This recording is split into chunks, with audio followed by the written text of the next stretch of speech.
Saludos, en este video les voy a presentar una introducción de la extracción, de la operación unitaria de extracción, que es una de mis operaciones unitarias favoritas.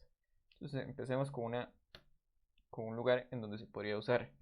Este microorganismo que se llama Botryococcus brownie es un alga que para hacer la cohesión entre las células libera, digamos, un compuesto extracelular que hace que se aglomere, es para mantenerse toda aglomerada.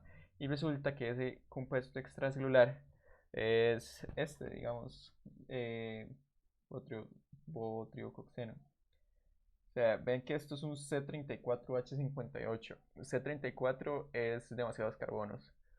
Y demasiados carbonos es que eso ya se parece petróleo, digamos. Em, entonces por eso es que esto es especial. Si ustedes lo comparan con lo que tiene un ácido graso usual es mucho más alto y los ácidos usuales son los que se usan para hacer biodiesel. Si no saben cuántos ustedes tienen un ácido graso común y corriente, deberían de buscarlo porque eso es información que deberían de manejar. Ok, entonces yo llego y agarro un bioreactor y meto un poco de este microorganismo, se reproduce y eventualmente ahí genera su cierta cantidad de hidrocarburo. Ok, entonces, primero es, pues, ¿cómo hacemos para separarlo? Pensemos en destilación. Este hidrocarburo claramente es más pesado, perdón, menos volátil que el agua en esa cantidad de carbonos. Entonces, si yo fuera a separarlo por destilación, lo que tendría que hacer sería casi que evaporar la mayor parte de agua, digamos, y el hidrocarburo sería el que se va por abajo. Ahora, si yo tengo un bioreactor de 50 litros, de los cuales la concentración de hidrocarburo es, yo no sé, menor al 1% o 1 a 5%, digamos, quedémonos con 5%, entonces tendríamos que evaporar el 95% de agua para separar el hidrocarburo. Y pues se nos fue la energía, ¿verdad? Y menos si esto eventualmente planteamos hacerlo algún combustible. O sea, gastamos más energía haciendo la separación por destilación que lo que nos puede proporcionar de energía el hidrocarburo. Entonces, este es un ejemplo en donde se puede usar extracción líquido-líquido. Entonces, bueno, nosotros estamos familiarizados con extracción líquido-líquido por este equipillo de orgánica, que es el embudo de separación, que ahí uno tiene cierta forma de agitarlo y le quita la tapilla para ir liberando la presión que se genera del mezclado, etcétera. Entonces, ¿para qué sirve? Ok, nosotros en orgánica tenemos una fase acuosa, digamos, le echamos una fase orgánica, lo removemos para que haya contacto, para que se dé la transferencia de masa, y después nos queda exactamente lo mismo, una fase acuosa y una fase orgánica. La diferencia es que hay un componente en la fase acuosa que se va a pasar a la fase orgánica, ¿verdad? Y ese componente lo recuperamos después por algún otro método. Por ejemplo, en orgánica se usa mucho rotaevaporación, ¿verdad? Que es como un tipo de evaporación al vacío, ¿verdad? Entonces, ¿para qué sirve? Para separar un componente. También puede ser en el sentido contrario, que el soluto esté en la fase orgánica y que lo pasemos a la fase acuosa. Pero bueno, vean que aquí es muy importante este, esto, que al final, después de que yo revuelva, las fases que se separen de alguna manera. Y esa manera usualmente es por gravedad. ¿Y como por gravedad? Por la diferencia de densidad. ¿Cómo le ponemos a cada etapa? Antes de mezclarlas, vamos a tener la alimentación y el solvente. Después de mezclarlas, vamos a tener el refinado y el extracto. El extracto es en donde se queda el componente de interés. El refinado es ya o sea, lo que no nos interesa. O lo que se le podría sacar todavía más si no se le sacó lo suficiente. Entonces, características. Primero, puede lograr altas purezas. Segundo, puede romper isótopos. Y eso lo vamos a ver en el ejemplo que vamos a usar ahora. Bajas temperaturas es muy importante. Si por ejemplo uno está separando algún componente que tenga como reactividad a una alta temperatura, así que yo ya no pueda calentar eso porque explota, o porque se me transforma, o porque se me tuesta, o por cualquiera de las diferentes razones. Hay una gran diversidad de equipos y solventes. Que aquí estamos agregando el solvente. Eso nos da un grado de libertad de lo que podemos escoger y nos da un grado de libertad para buscar cada vez mejores solventes que utilizar en la extracción líquido-líquido. Y bueno, eso es una desventaja. En realidad se requiere una separación posterior. O sea, ven que con destilación nos salía ya el destilado al 90 y tanto por ciento. Aquí nos sale digamos, un aceite con un soluto, y yo tengo que separar el soluto del aceite. Entonces es una desventaja. En este caso se usa hexano. Se usa hexano para extraer esos hidrocarburos de la mezcla. Entonces es fácil luego separarlo porque después yo meto eso, digamos, en un equipo de rotaevaporación y el hexano se va porque es más volátil, perdón, que estos componentes. Entonces, digamos, en ese caso es fácil.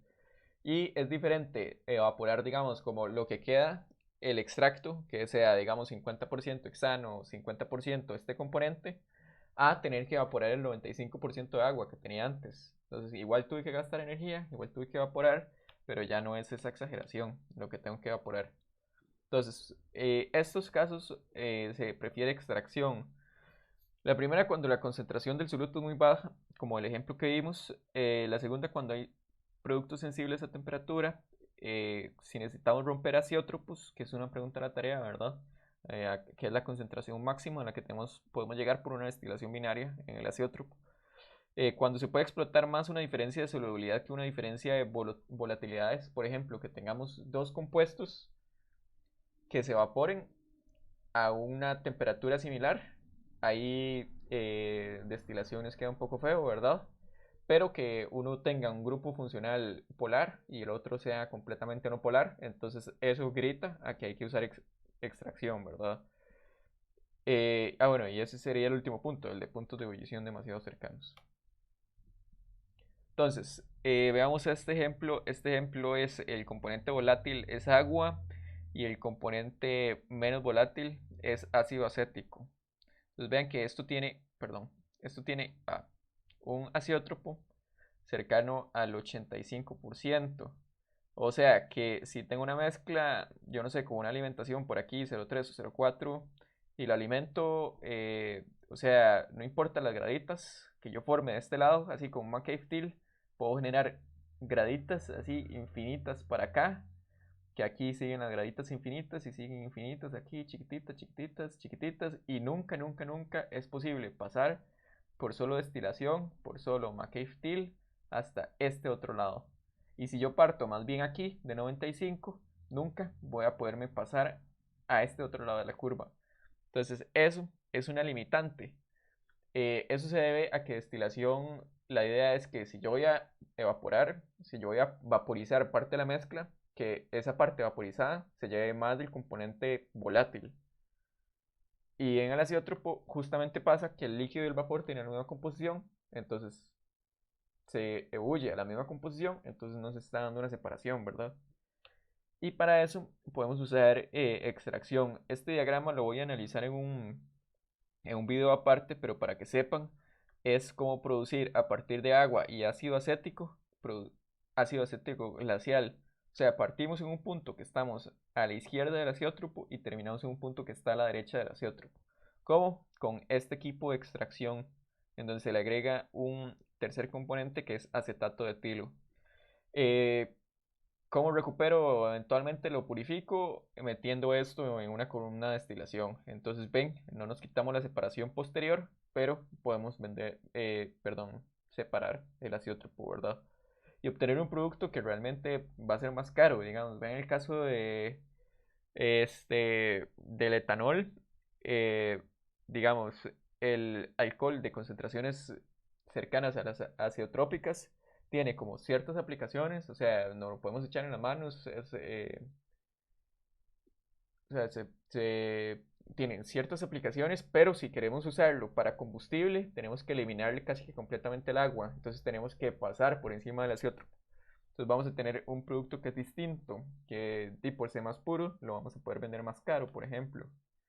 Entonces, uno de los asuntos con esto de extracción líquido-líquido es cómo hacemos para escoger un buen disolvente. Que hay unas características. Lo primero es que sea immiscible, que si le agregamos un tercer componente y es miscible, digamos como con los otros dos que ya habían, entonces lo que vamos a tener es una sola fase, entonces más bien lo echamos a perder, ¿verdad? O sea, necesitamos algo que se separe. Ahora, el hexano de este primer ejemplo, el hexano que yo he hecho para separar este componente, hay una parte del hexano que igual se me va a ir al agua, digamos. O sea, el agua va a quedar contaminada con hexano. Pero es eso, una contaminación. No es que se mezclan. No es que es un 30% de hexano que se pasa al agua. Es que es, o sea, unas trazas, digamos. O sea, lo suficiente para que usted no se lo pueda tomar, pero no lo suficiente para que le cambien las propiedades o para tener una pérdida significativa de hexano. Segundo, barato, obvio, con todo. ¿Cómo hacemos para escoger algo que sea barato? Es siempre de los criterios, ¿verdad? Este, bueno, no voy a empezar a divagar todavía. Luego que sea de diferente densidad. Si yo uso un solvente así que es así completamente, o sea, digamos que es el solvente perfecto, baratísimo, no polar, y yo lo uso para extraer un solvente no polar en una matriz polar, digamos. O sea, estable, que cumple todas las características, pero resulta que tiene exactamente la misma densidad que la del agua. ¿Eso en qué me va a afectar? Que yo los mezclo para que se dé la transferencia de masa y a la hora de separarlos va a ser un dolor porque no se va a formar una fase arriba y abajo, sino que lo que va a pasar es que va a permanecer el coloide, digamos. Y si las densidades son demasiado parecidas, o sea, no iguales, pero demasiado parecidas, o sea, va a durar un buen rato en hacerse la separación, ¿verdad? Entonces, ese buen rato es o el batch me dura un montón, o equipo, o en continuo ocupo un equipo mucho más largo, ¿verdad? Luego que sea estable, o sea, que no se oxide fácil, que no reaccione, que no sea propenso a esas cosas de inestabilidad, ¿verdad?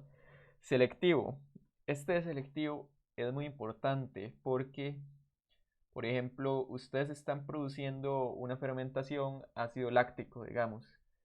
eh, y además del ácido láctico, el microorganismo produce un montón de componentes más. Entonces ustedes echan un solvente y lo que quieren es que el solvente solo se lleve el ácido láctico para después no tener que separarlo de todo el resto de las cosas, ¿verdad? En la vida real se va a llevar el ácido láctico y otro poco de cosas.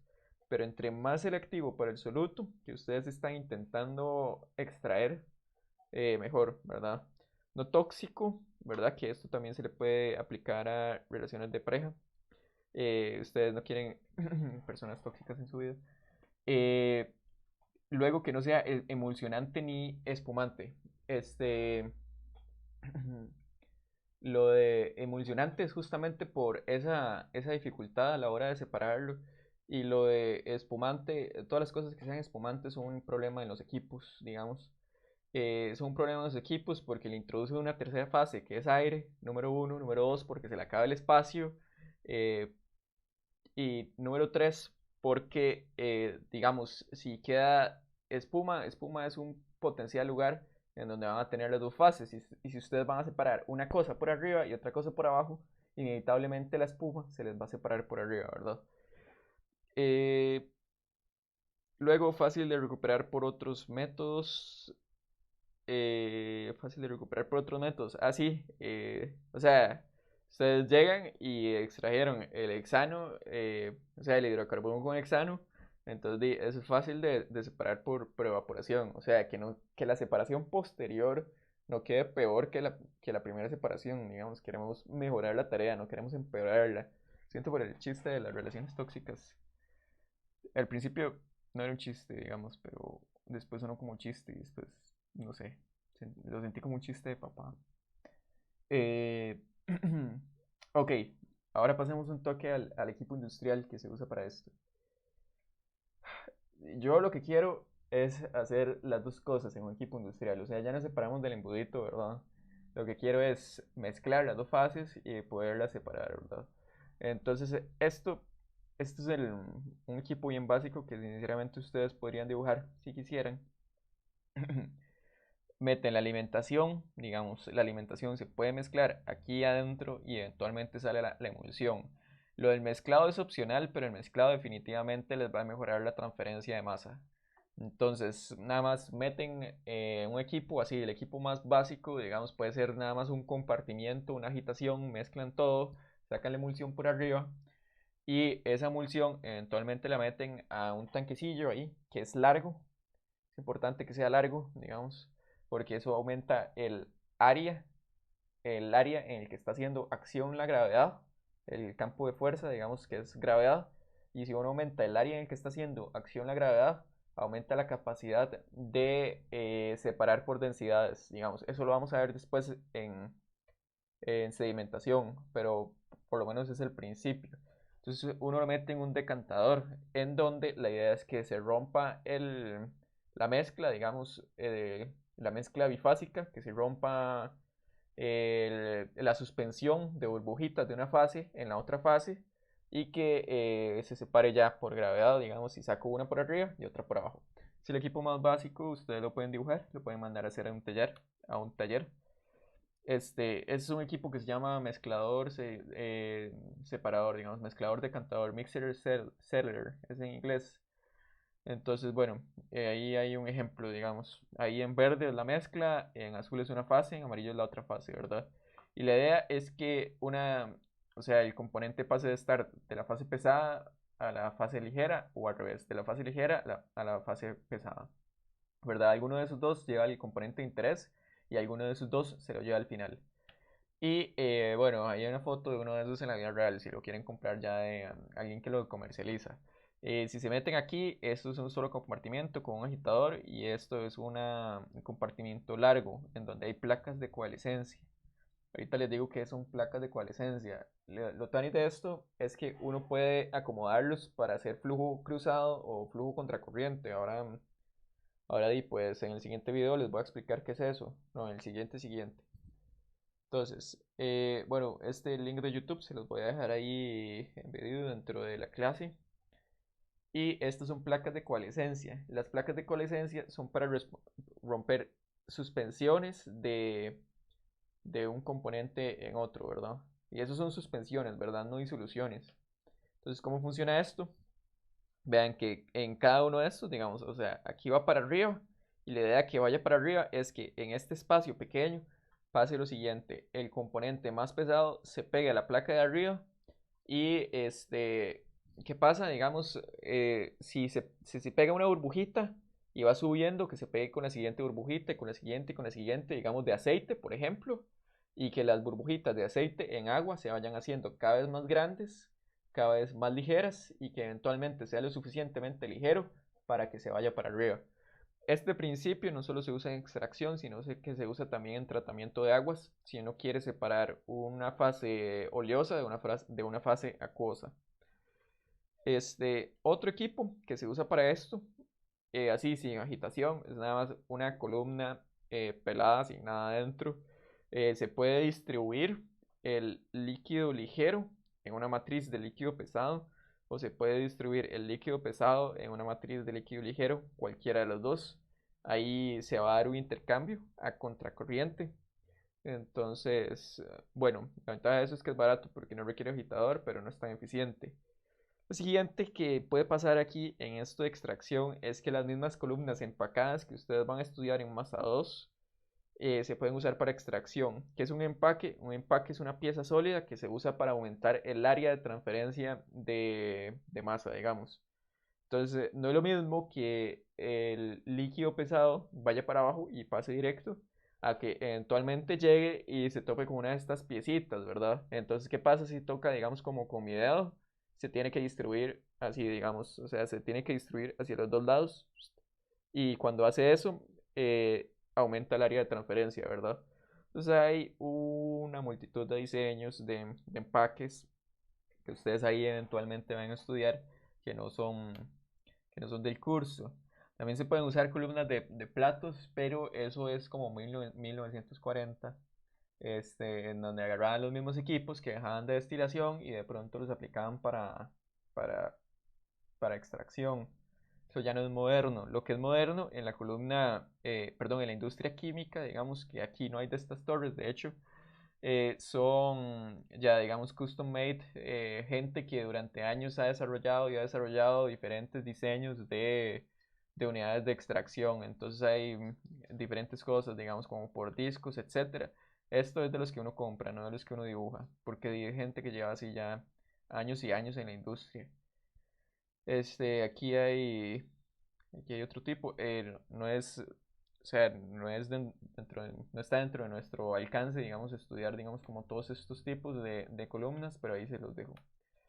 Este, las columnas de discos, digamos, como las que vienen aquí, la idea general de las columnas de discos es que pase lo siguiente, digamos, que venga el líquido y que cuando intente subir tenga que hacer todo este recorrido hasta subir acá. Y para seguir subiendo tenga que hacer este recorrido para subir acá y así va.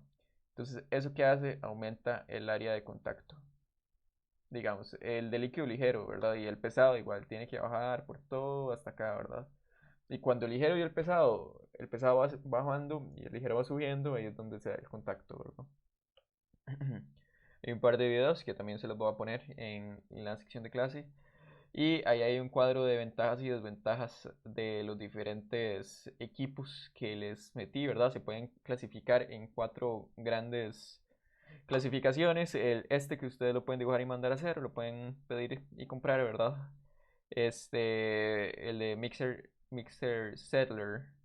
Este, Después está los que les describí anteriormente, esta torre que no tiene agitador mecánico, y están los que sí tienen agitador mecánico, ¿verdad? Los que sí tienen agitador mecánico pueden ser algunos de estos diseños, digamos que están acá, diseños con agitación mecánica.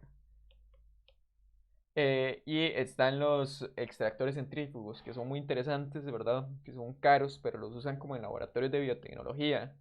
Entonces, esos extractores centrífugos, perdón, esos vienen en un video que les voy a poner. Igual, ahí pueden ver todas las ventajas y desventajas, casi que hay varias que se pueden sacar como obvias, digamos, como el que no tiene agitador es bajo costo inicial. El que es un centrífugo hay que estarle dando mantenimiento, gasta demasiada energía porque la operación centrífuga es demasiado alta, no se le puede meter mucho volumen, etcétera. Ahí se los dejo, les dejo la tabla para que lo vean. Y pues ahí hay un árbol de decisión de cómo escoger, digamos, como el equipo de extracción.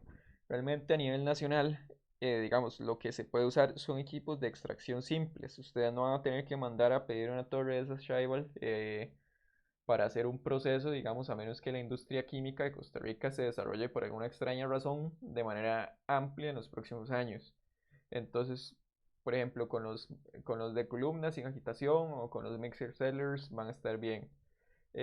Si ya eventualmente se llega a poner un laboratorio de biotecnología aquí que haga algún producto que sea exportable, probablemente ahí sí puede ser que eventualmente alguno de ustedes vaya a pedir una centrífuga y a ponerlo en ese laboratorio. Y eso sí lo veo posible en el país, especialmente de la mano con carreras del TEC, como la de Biotech. Este, si ya se salen del país y van a trabajar, yo no sé, a Estados Unidos o Europa, ahí sí es posible que vean y tengan que estudiar las otras columnas que se salen, digamos, del alcance de este curso. Y por último, bueno, vamos a estudiar dos métodos, el método corto y el método largo. El método corto tiene algunas suposiciones, soluciones diluidas, solvente completamente inmisible, eso es muy importante, calor de mezclado despreciado, coeficiente de reparto constante. Entonces el siguiente video va a ser ahí como en Whiteboard para explicarles el método corto y como la nomenclatura que me falta.